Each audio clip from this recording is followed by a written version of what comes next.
ചെലവേറിയ big screen സിനിമകൾ ഇന്ന് ഇന്ത്യൻ സിനിമയിൽ പുതുമയുള്ള കാര്യമൊന്നുമല്ല. സ്കെയിലും ഹൈപ്പും കണക്കിലെടുത്താൽ ഒന്നെങ്കിൽ മാരക ഹിറ്റ് അല്ലെങ്കിൽ അട്ടർ ഫ്ലോപ്പ്. കൂടുതൽ സിനിമകളും വൻ ദുരന്തമാവുന്ന കാഴ്ചയാണ് നമ്മൾ കണ്ടുകൊണ്ടിരിക്കുന്നത്. എന്നാൽ നാഗ് അശ്വിൻ്റെ സംവിധാനത്തിൽ അശ്വിനി ദത്ത്, പ്രിയങ്ക ദത്ത്, സ്വപ്ന ദത്ത് എന്നിവർ പ്രൊഡ്യൂസ് ചെയ്ത് 2024 ജൂൺ 27 തിയേറ്ററുകളിൽ റിലീസായ വമ്പൻ ചിത്രമാണ് കൽക്കി 2898 AD. ഒറ്റവാക്കിൽ പറഞ്ഞാൽ അതിഗംഭീരം. ഇതൊരു ഇന്ത്യൻ സിനിമയാണെന്ന് കണ്ടപ്പോഴും കണ്ടു കഴിഞ്ഞപ്പോഴും എനിക്ക് വിശ്വസിക്കാൻ സാധിക്കുന്നില്ല. അത്രയും മികച്ച ക്വാളിറ്റിയിലാണ് നാഗ് അശ്വിൻ ഈ സിനിമ എടുത്തു വച്ചിരിക്കുന്നത്. സാക്ഷാൽ ശങ്കറിനും രാജമൗലിക്കും പ്രശാന്ത് നീലിനും ശേഷം ഇന്ത്യൻ സിനിമയെ ഹോളിവുഡ് സിനിമയോളം ഉയർത്തിയ അങ്ങയ്ക്ക് മുന്നിൽ പ്രണാമം. പറഞ്ഞാലും തീരില്ല ഈ സിനിമയുടെ വിശേഷങ്ങൾ. ഇന്ത്യൻ സിനിമയുടെ അഭിമാന നിമിഷം. അമിതാഭ് ബച്ചൻ, കമലഹാസൻ, ദീപിക പദുക്കോൺ, പ്രഭാസ് എന്നിവരാണ് ചിത്രത്തിലെ പ്രധാന കഥാപാത്രങ്ങൾ. അമിതാഭ് ബച്ചനൊക്കെ ഈ പ്രായത്തിലും അവിസ്മരണീയ പെർഫോമൻസാണ് നടത്തിയിരിക്കുന്നത്. അമിതാഭ് ബച്ചനും പ്രഭാസിൻ്റെയും ഒരു ഫേസ് ഓഫ് ഒക്കെ ഉണ്ട്. അതിഗംഭീര പ്രകടനവും വിഷ്വൽസുമാണ് നൽകിയിരിക്കുന്നത്.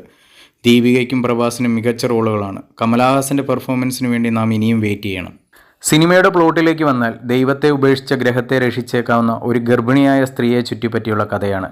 സിനിമയുടെ ആരംഭമെങ്കിലും അതിൽ നമ്മുടെ പുരാണവും ഫിക്ഷനും സയൻസും എല്ലാം കൂടി മിക്സ് ചെയ്ത് അതിഗംഭീരമായാണ് സിനിമ മുൻപോട്ട് കഥ പറയുന്നത്.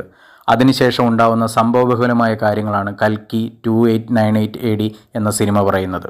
ഇനി കഥയെപ്പറ്റി ഒന്നും പറയാൻ സാധിക്കില്ല, അതെല്ലാം സ്പോയിലറായി പോകും. ബാക്കി സിനിമ കണ്ട് തന്നെ ആസ്വദിക്കുക.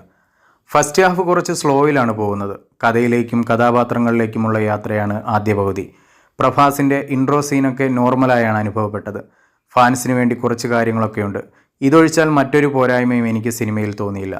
ഇൻ്റർവെലൊക്കെ എത്തുമ്പോൾ നാഗ് അശ്വിൻ സിനിമയുടെ ഗിയർ തന്നെ ചേഞ്ച് ചെയ്യുകയാണ്. സിനിമയിൽ എടുത്തു പറയേണ്ടത് പെർഫോമൻസുകളാണ്. അമിതാഭ് ബച്ചൻ, എൻറ്റാമോ എന്തൊരു പെർഫോമൻസ് ആണെന്നോ ഈ മനുഷ്യൻ സിനിമയിൽ ചെയ്തു വെച്ചേക്കുന്നത്. പ്രഭാസുമായിട്ടുള്ള ഒരു ഫൈറ്റ് സീനൊക്കെ ഉണ്ട്, വാക്കുകൾ കൊണ്ട് വർണ്ണിക്കാൻ സാധിക്കില്ല. അത്ര മികച്ച രീതിയിലാണ് അമിതാഭ് ബച്ചൻ്റെ പെർഫോമൻസ്. പ്രഭാസിൻ്റെ ഉഗ്രൻ പെർഫോമൻസാണ് സിനിമയിലേത്. ബാഹുബലിക്ക് ശേഷം അദ്ദേഹം ബിഗ് ബഡ്ജറ്റ് ചിത്രങ്ങളിലാണ് അഭിനയിച്ചു വരുന്നത്. പിന്നീട് പരാജയങ്ങളുടെ കൂമ്പാരമായിരുന്നു അദ്ദേഹത്തിന്.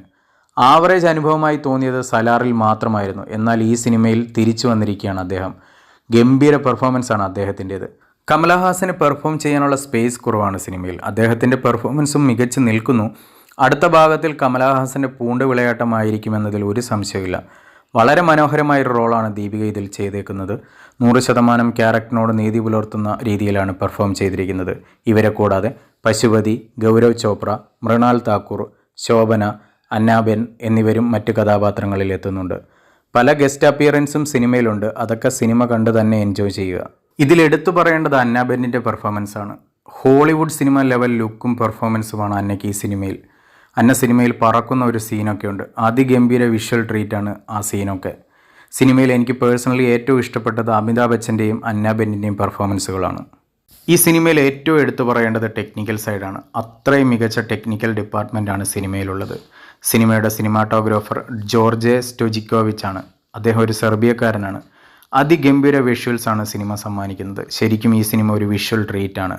അതിൽ ഇദ്ദേഹത്തിൻ്റെ പങ്ക് വളരെ വലുതാണ്. കോട്ടഗിരി വെങ്കടേശ്വര റാവു ആണ് സിനിമയുടെ എഡിറ്റർ. എൻ്റെ മോനെ, കിണ്ണം കാച്ചി എഡിറ്റിംഗ് ആണ് സിനിമയുടേത്. സ്ക്രീനിൽ നിന്ന് കണ്ണെടുക്കാതെ കാഴ്ചക്കാരന് സിനിമ ആസ്വാദനമാക്കുന്നതിൽ എഡിറ്ററുടെ പങ്ക് വളരെ വലുതാണ്.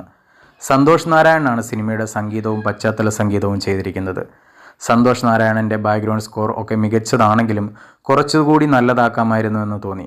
ജയിലർ സിനിമ അനിരുദ്ധ് തൻ്റെ BGM കൊണ്ട് വേറെ ലെവലിൽ എത്തിച്ച പോലെ, കീരവാണി ബാഹുബലിയിൽ ചെയ്ത പോലെ സന്തോഷ് നാരായണന് സിനിമയെ എത്രത്തോളം ഉയർത്താൻ സാധിച്ചു എന്നതിൽ ഇപ്പോഴും ഒരു സംശയം ബാക്കിയാണ്. കീരവാണിയോ AR റഹ്മാനോ ആയിരുന്നെങ്കിൽ എന്ന് ഞാൻ ആഗ്രഹിച്ചു പോയി. ആർട്ട് വർക്കും CGയും ഒക്കെ വേൾഡ് ക്ലാസ് ലെവലിലാണ് ചെയ്തു വെച്ചേക്കുന്നത്.